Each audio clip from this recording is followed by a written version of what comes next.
ఎప్పుడు మీకు కాదు ఏ పార్టీ కూడా మేము అడ్డం. ఉద్యోగుల పాదయాత్రతో గుంటూరులో ఉద్రిక్త పరిస్థితి నెలకొంది. సిపిఎస్ విధానం రద్దు కోరుతూ గుంటూరు నుంచి విజయవాడకు ఉద్యోగులు పాదయాత్రగా బయలుదేరారు. అయితే పాదయాత్రకు అనుమతి లేదంటూ పాత బస్టాండ్ సెంటర్ సమీపంలో పోలీసులు అడ్డుకున్నారు. దీంతో ఉద్యోగులు రోడ్డుపైనే బైఠాయించారు. రోడ్డుపై కూర్చున్న ఉద్యోగుల్ని పోలీసులు అరెస్ట్ చేయడంతో ఆందోళన ఉద్రిక్తంగా మారింది. పోలీసుల తీరుకు నిరసనగా ఉద్యోగులు నినాదాలు చేశారు. వివరాలను మా ప్రతినిధి సాంబశివరావు అడిగి తెలుసుకుందాం. ఓటీవీ సాంబశివరావు. ప్రభుత్వ ఉద్యోగులు ఆందోళన బాట పట్టారు. ఇప్పటికే ఏపీ అసెంబ్లీ సమావేశాలు చివరి బడ్జెట్ సమావేశాలు జరుగుతున్న నేపథ్యంలో కూడా తమకు న్యాయం చేయాలంటూ కూడా గత కొద్ది రోజులుగా ఆందోళన కార్యక్రమాలు చేస్తున్నారు. గత అసెంబ్లీ సమావేశాలు 2 రోజుల క్రితం కూడా ఆందోళన కార్యక్రమాలు చేపట్టి చలో అసెంబ్లీ కార్యక్రమానికి పిలుపునిచ్చిన నేపథ్యంలో పోలీసులు వాళ్ళని అరెస్ట్ చేసి ఆ చలో అసెంబ్లీ కార్యక్రమాన్ని పూర్తి స్థాయిలో అడ్డుకున్నారు. అయితే ఈ మొత్తం 5 రోజుల పాటు ఇక్కడ సిపిఎస్ రద్దు కోరుతూ ఉద్యోగ సంఘాలు 5 రోజుల పాటు నిరసన కార్యక్రమాలకు పిలుపునిచ్చారు. దీనిలో భాగంగా ఈ రోజు పాదయాత్ర కార్యక్రమాన్ని చేపట్టారు. గుంటూరు నుంచి విజయవాడ వరకు ఉద్యోగులు పాదయాత్ర చేసేందుకు కూడా పెద్ద సంఖ్యలో తరలి వచ్చారు.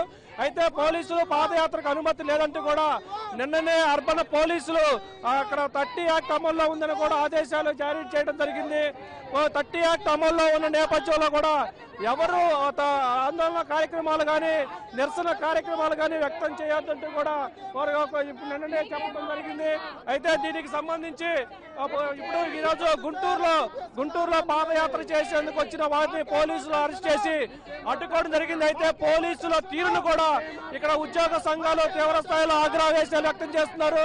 అయితే ఈ పాదయాత్ర చేపట్టిన పాదయాత్రని పోలీసులు అడ్డుకోవడంపై కూడా ఉద్యోగ సంఘాల నేతలు తీవ్ర స్థాయిలో ఆగ్రహవేశాలు వ్యక్తం చేస్తున్నారు. మనతో పాటు మాట్లాడేందుకు ఉద్యోగ సంఘాలు సార్ చెప్పండి, పోలీసులు అడ్డుకోవడాన్ని మీరు ఎలా భావిస్తారు? పోలీసులు అడ్డుకోవడం తీవ్రంగా ఖండిస్తున్నాను. రాష్ట్ర ప్రభుత్వము వెంటనే జీవోని 653, 54, 50 రద్దు చేయాలి.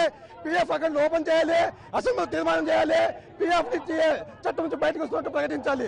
లేని పక్షంలో ఈ ప్రభుత్వానికి రాబోయే ఎన్నికల్లో తగిన గుణపాఠం చెప్తామని ఈ సభాముఖంగా తెలియపరుస్తున్నాను. అయితే మొత్తానికి ఈ ఉద్యోగ సంఘాలని ఇక్కడ రోడ్డు మీద ఆపడంతో కూడా నరి రోడ్డు మీద కూర్చొని ఆందోళన వ్యక్తం చేస్తున్నారు. మనతో పాటు ఆందోళన కాలకున్న మహిళా ఉద్యోగులు కూడా ఉన్నారు. వాళ్ళకి మేడం, మీ పాదయాత్ర కానీ మీ నిరసన కార్యక్రమం పోలీసులు అడ్డుకోవడం సార్ తప్పనిసరిగా మేము 3 రోజులు 3, 4, 5, 6 తారీఖుల్లో మేము రాష్ట్ర వ్యాప్తంగా ఉండేటువంటి 1,86,000 మంది సిపిఎస్ ఉద్యోగుల యొక్క ఆవేదనను ప్రజలకు ప్రభుత్వానికి తెలియజేయాలనే ఉద్దేశంతో శాంతియుతంగా చేస్తున్నటువంటి మహాపాదయాత్రను నిరంకుశంగా అణిచివేస్తున్నటువంటి ప్రభుత్వము మేము అడుగుతున్నది న్యాయమైనటువంటి సామాజిక భద్రతకు వృద్ధాప్యంలో ఇచ్చేటువంటి పెన్షన్ విధానాన్ని మాత్రమే మేము అడుగుతున్నాం. మేము ఏ అరాచకాన్ని సృష్టించడం లేదు. చాలా తీవ్రంగా ఖండిస్తున్నాం. ఎలక్షన్ టైంలో ప్రతి ఒక్క ఉద్యోగికి తన ఆకాంక్షలు నెరవేర్చుకోవాలని బడ్జెట్లో తనకు ప్రాధాన్యత ఇవ్వాలని కోరుకుంటా ఉంటారు. సిపిఎస్ అనేది అందరు ఉద్యోగులకు సంబంధించిన సమస్య. ఉద్యోగులందరూ ఒకే పని చేసేటప్పుడు అందరికీ ఒకే రకమైన శాలరీ, ఒకే పెన్షన్ ఉండాలి.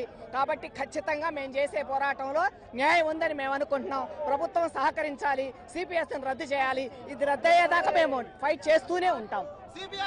మొత్తానికి ఇది గుంటూరులో పాదయాత్ర అవుతున్న పరిస్థితి. Over to studios.